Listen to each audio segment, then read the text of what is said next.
Hi guys, I'm Amy. I felt guided to come on and do a reading messages from a passed on loved one. So I'm going to start with the Talking to Heaven book deck. So Spirit, please show me what it is this collective needs to hear from their passed on loved one this time. Anything else, Spirit? Thank you. So we're going to start with I send you loving signs through nature. Absolutely beautiful.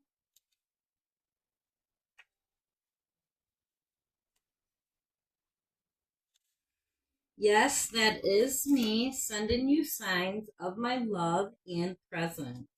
I learned how to do this from the angels and from other loved ones who are here with me in heaven.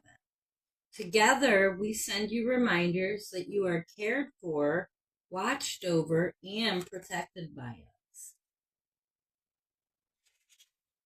We've sent you birds, dragonflies, butterflies, flowers, clouds, and rainbows. Each time you notice these signs, your body has given you confirmation of who sent them to you. I'm so glad that you're trusting the signs and your body's signals. We are so connected, and that includes our connection through nature. I love you. Okay, then we have I am sorry, please forgive me.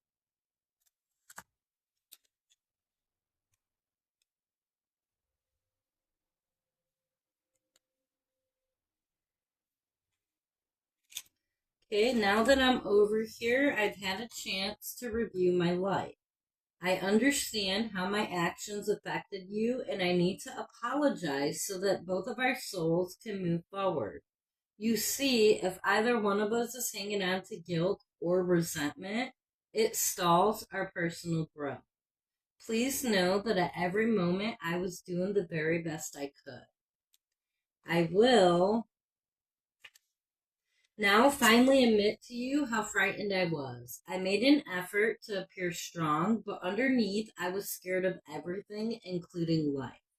I covered up my fears by closing my heart to feeling emotions, and I know this hurt you quite a bit. I promise that I've now learned from this error, but I've also had to forgive and have compassion for myself. I ask that you please do the same and forgive me too.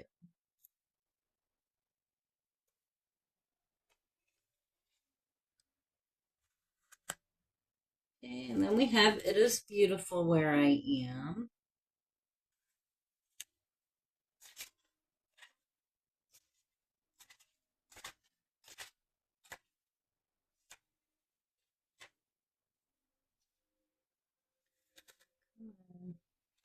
Be this one. Yep. I wish that for just a moment I could share my world with you. This heavenly realm is beyond description. It is where colors, hues, and patterns of all different types sing and come alive. Here, there is a brilliant light that permeates everything, and everything in turn is filled with indescribable joy. Here, you suddenly become aware that you are connected to everything. There's no anger or hardness in this world. Those emotions have been replaced with overwhelming peace and joy. It is love at its finest. It is heaven, the place where I will be waiting to greet you one day. Now I'm going to pull from the birds deck. So, Spirit, what birds are being sent to this collective from their loved one, and what messages do they carry? What birds are being sent to this collective from their loved one as a sign, and what is the meaning? Anything else? Any other birds, Spirit? Thank you. Okay, so we're going to start with the Oriole, positive change, creativity, and domesticity, and I have such a hard time with that word. Let's find the Oriole.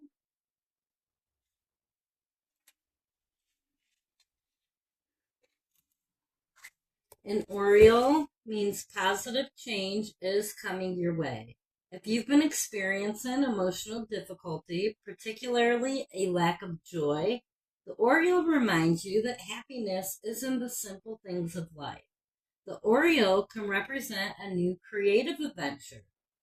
The Oriole tells you to examine your current level of creativity. Do you use creative solutions in your career or workplace? The Oriole encourages you to think outside the box and to experiment. The Oriole also connotes domesticity.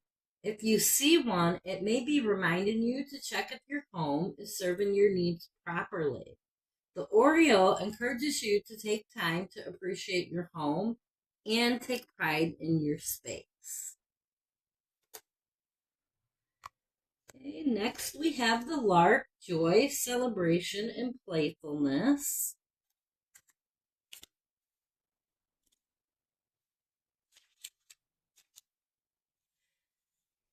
Okay, a lark could be telling you to cast off the shackles of responsibility for a bit and go on a figurative lark.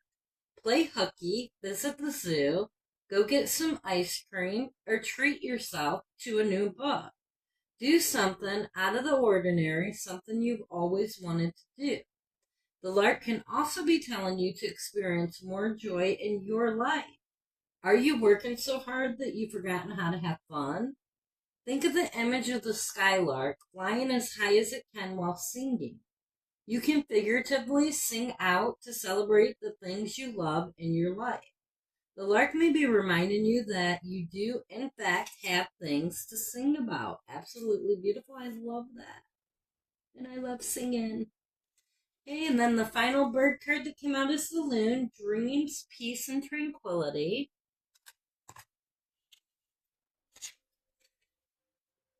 Okay, the loon's call is associated with peace and tranquility. As the loon is a water bird, the water is the element associated with the subconscious and the dream world. Hearing or seeing a loon can remind you to pay attention to your dreams. The loon's cry is most often heard after the sun sets, which connects the loon with the night, the moon, and hidden secrets. The night can also be a time of inspiration and creativity as sourced from the unconscious or dream realms. The loon may be urging you to let loose and just be a little crazy for a while. So there's definitely a theme with the 3 bird cards here that you need to focus on having more fun. Letting go and having more fun. Very huge in this reading. Okay, now I'm going to pull from the Soul Tarot. So what other messages are there for this collective today from their past on loved one spirit? What other messages? Thank you, Spirit. Okay, so we have the 4 of Pentacles coming out. 4 of Pentacles.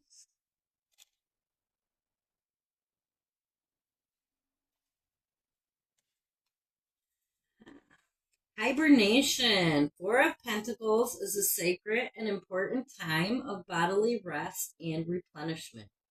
Take your space, state your boundaries strongly, and trust in what your body's asking for. Reach for whatever feels good to you and leave the rest behind for the moment. So this is a huge message on self-care right now, to rest and to have fun. And these are very important.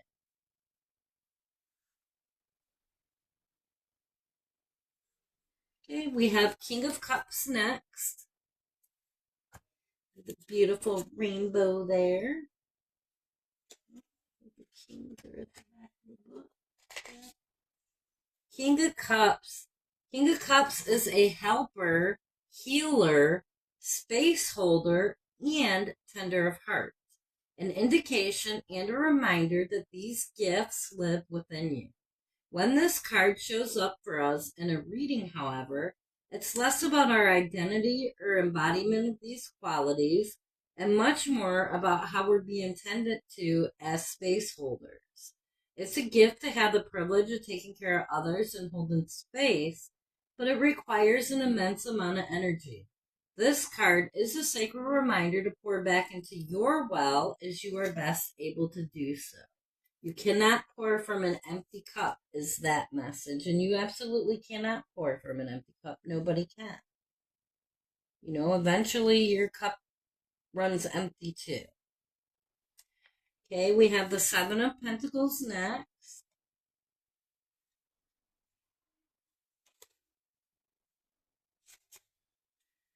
Okay, Seven of Pentacles is a heads up that those berries that we've been eyeing are very close to being ripe, but aren't quite there yet.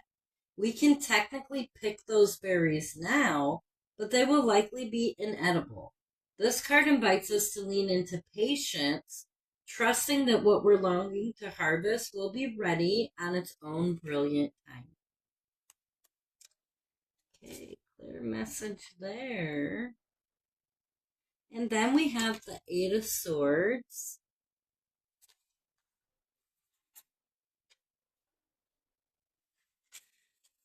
Eight of Swords tends to show up in our lives when we're throwing all our energy into escape, believing ourselves to be trapped when unbeknownst to us, the door to the cage is wide open. This card calls upon us to notice where we might be working harder than we have to be, perhaps not seeing the whole and complete picture around a situation due to our own past traumas, belief, and inner stories. Eight of Swords can be a transformative invitation to pause, recenter, and take note of all our available options, especially the more easeful ones that we might have missed.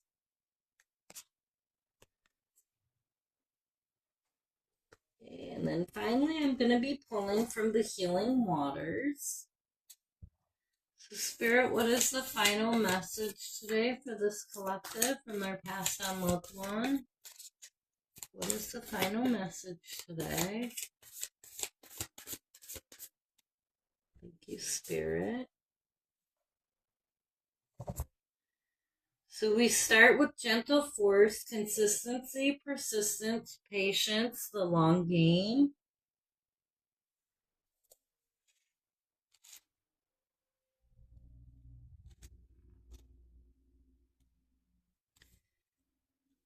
Over time, a single drop of water has the power to shape even the hardest, most solid materials, from stone and rock to cliffs and mountains.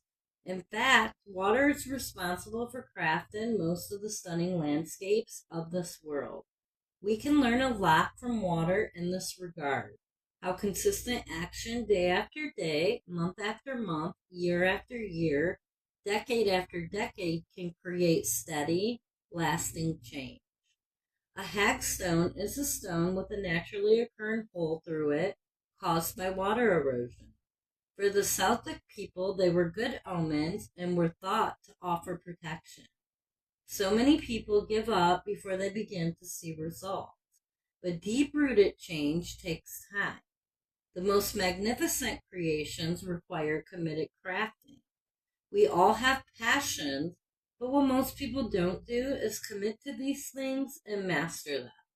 We're all beginners of something. The great masters, musicians, and artists of history were too. Commit to your passions. Throw yourself into what you most long to create. Commit to showing up day after day. Small steps taken consistently make a world of difference.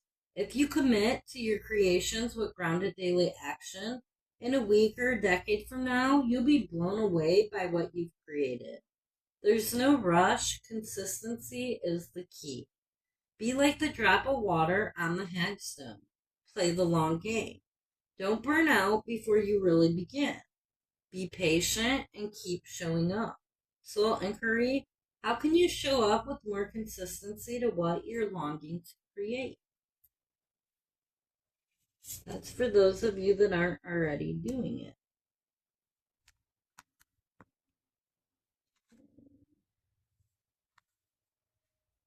Now I have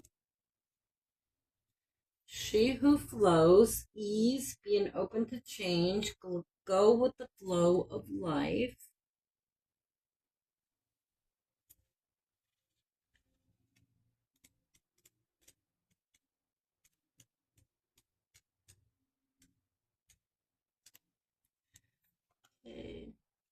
Water is the most powerful force on our planet. It has the potential to destroy everything in its path or be embracing, still, and gentle. When a river meets a rock, it doesn't try to move it. Instead, it embraces it and flows around it. It doesn't question why the rock is there, it sees it as part of its path. Water teaches us how to flow with life, how to greet the obstacles on our path with open arms and receive life fully. In this way, the world's waters have literally shaped and crafted the entire landscape of the planet that we know and love today. Mountains and valleys, coastlands and woodlands, all are the result of water embracing life. The ancient Greek goddess Rhea was the daughter of Gaia, Earth, and Uranus, Heaven. She's also referred to as Sibyl, mother of us all. In his work, Cratylus, the philosopher Plato referred to Rhea as a stream or she who flows. Perhaps Rhea herself has much to share with us about how to truly flow with what appears on our journey, whether expected or unexpected. Call upon her to support you in embracing any unexpected changes you're facing. This card invites us to stop seeing the unexpected things in life as obstacles and instead to treat them as invitations to embrace life, to find a way to soften and embrace what occurs rather than try to avoid it or fight it, to flow with rather than resist. So, inquiry. What unexpected obstacles are you resisting or fighting against right now? What would happen if you embrace them as part of your path?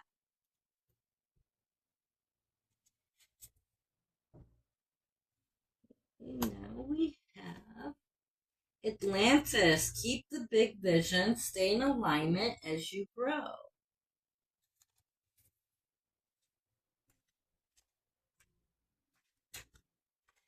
Okay, Atlantis.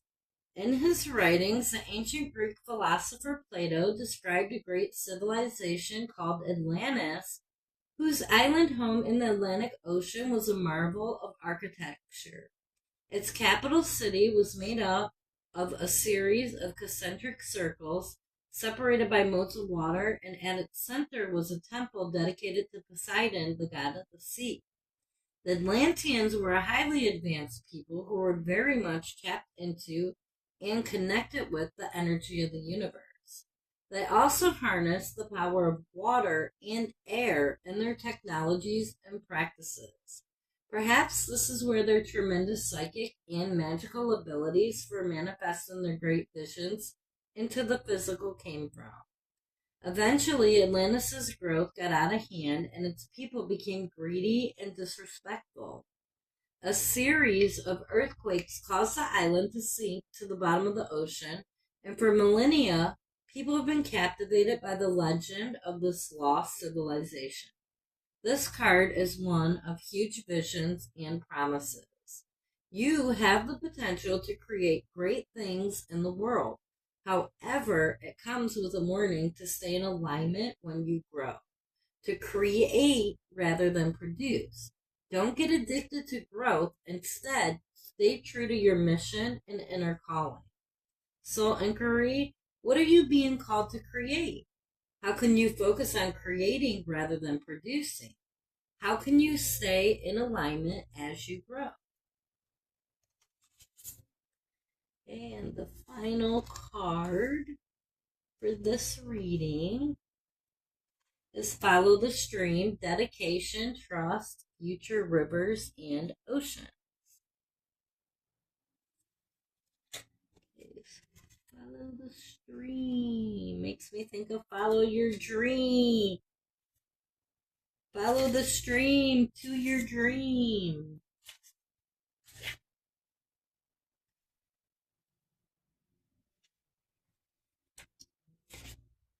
Here we are. Streams can begin as small trickles and end up as immense rivers and vast oceans. They've been providing humanity with sustenance since we first appeared on this planet. Follow the stream and trust that one day it'll carry you to the rivers and oceans of your future. You're being called to surrender to the current of the waters that you're in, to trust the path you're walking, and to keep showing up day after day to what you're building. What might seem like a small trickle right now holds the promise of becoming a river or ocean in the world. Keep putting one foot in front of the other and trust your path. This is a card of trust. You may not yet be able to see the future outcome, or perhaps you're not quite sure how to get to where you're going. On the journey, there will be many steps that require faith. This may be one of them. You're being encouraged to find that faith, to keep facing your true north, to follow the stream and let it carry you. So, commit to your passions and be dedicated to what you're creating. Keep showing up day after day after day. If you do, before you know it, you'll have created something huge, simply by showing up in small, consistent ways. Soul inquiry: if you trusted your path, what would you do? Okay, so very, very heavy message here about soul mission work here, I feel like, in creativity. And soul missions normally are a creative pursuit. So I feel like you are being asked to really go within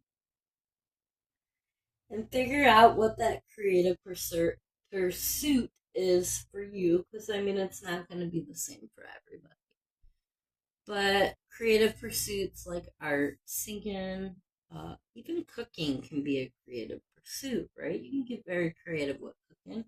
Tarot's a creative pursuit. There's just so many options out there. So whatever feels right to your soul, go with it. Okay? I'm going to leave this reading here. I thank you so much for watching, and I hope you have a great day.